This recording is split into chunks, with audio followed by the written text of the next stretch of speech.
সবার পছন্দের ছোটবেলার সেই নারকেল আইসক্রিম এখন বাড়িতেই বানিয়ে নিতে পারবেন মাত্র কয়েক মিনিটেই। প্রথমে উনানে কড়াই বসিয়ে দিয়ে 500 গ্রাম দুধ দিয়ে দিয়েছি, তার মধ্যে ছোট এক প্যাকেট গুঁড়ো দুধ দিয়ে দিয়েছি। আর দুধটা বলক চলে আসার পরে এখানে আমি পরিমাণ মতো কনডেন্স মিল্ক দিয়ে দিয়েছি। আপনারা চাইলে কিন্তু চিনিও ব্যবহার করতে পারেন।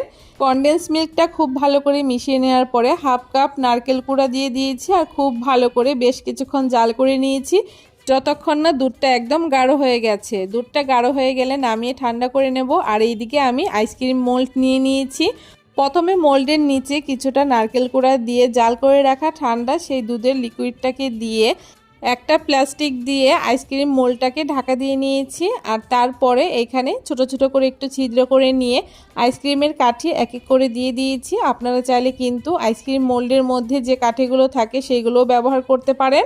এখন ডিপ ফ্রিজে রেখে দেবো 6 থেকে 7 ঘন্টার জন্য। 6-7 ঘন্টা পরে আইসক্রিমটা বের করে নিয়েছি। আর আইসক্রিমগুলো এত সুন্দর জমেছে, আমি আইসক্রিমগুলো এখন এক এক করে বের করে নিচ্ছি। সবগুলো আইসক্রিম এখানে এক এক করে বের করে নিয়েছি। আর আইসক্রিমগুলো দেখতে কতটা সুন্দর হয়েছে দেখে নিশ্চয়ই বুঝতে পারছেন। আর খেতেও কিন্তু হয়েছে একদম ছোটোবেলার সেই নারকেল আইসক্রিমের মতোই।